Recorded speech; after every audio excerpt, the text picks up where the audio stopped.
క్రీస్తునందున్న ప్రియులకు ప్రేమతో వందనాలు తెలియజేయుచున్నాను.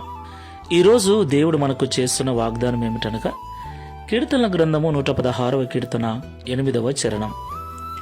మరణము నుండి నా ప్రాణమును, కన్నీళ్లు విడవకుండా నా కన్నులను, జారిపడకుండా నా పాదములను నీవు తప్పించి ఉన్నావు.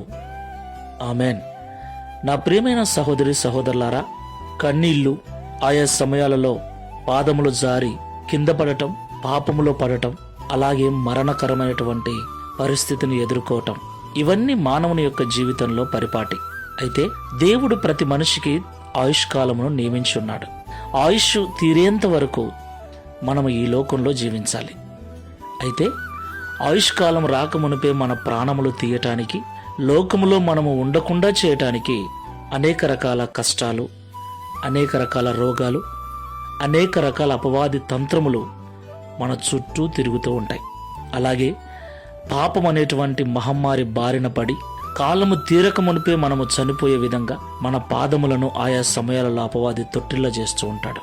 ఏది ఏమైనప్పటికీ దావీదు గారు అంటున్నారు, నా జీవితంలో ఎన్నోసార్లు మరణము నా దరి చేరినప్పుడు మరణించకుండా నా ప్రాణమును కాపాడాం.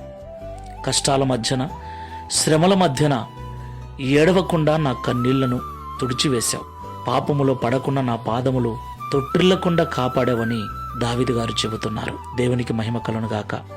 ఈ విశ్వాసపు యాత్రలో ఆయుష్ తీరేంత వరకు మరణము దూరమైపోవునట్లుగా, కన్నీళ్లు విడవకుండా మన కనులను కాయునట్లుగా, పాపములో పడకుండా మన పాదములను తొట్టిల్లనేయకుండా చేయగల దేవుడు మనం ఆరాధించే దేవుడు.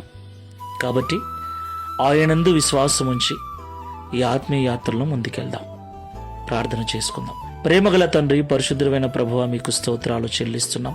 దావీదు గారు సెలవిచ్చినట్లుగా ప్రతి దినము మా జీవితంలో మరణము, కన్నీళ్లు, పాపములో పడటానికి ఎన్నో అవకాశాలు. అయితే వాటన్నిటి నుండి తప్పించటానికి మీరు సామర్థ్యం గలవారని, సిద్ధ మనస్కులని మాతో మాట్లాడినందుకు స్తోత్రాలు. దావీదు గారిని తప్పించిన మీరు ఈ ప్రార్థనలో ఏకీభవిస్తున్న మమ్మల్ని అందరినీ తప్పించి ఈ విశ్వాసపు యాత్రలో నీకు సాక్షులుగా నిలబెట్టుకునమని, తద్వారా దావీదు వలె మేము కూడా నిన్ను గూర్చి సాక్ష్యం ఇచ్చినట్లు సహాయము చేయమని యేసు నామములో ప్రార్థించి వేడుకుంటున్నాము తండ్రి. Amen. Praise the Lord. God bless you.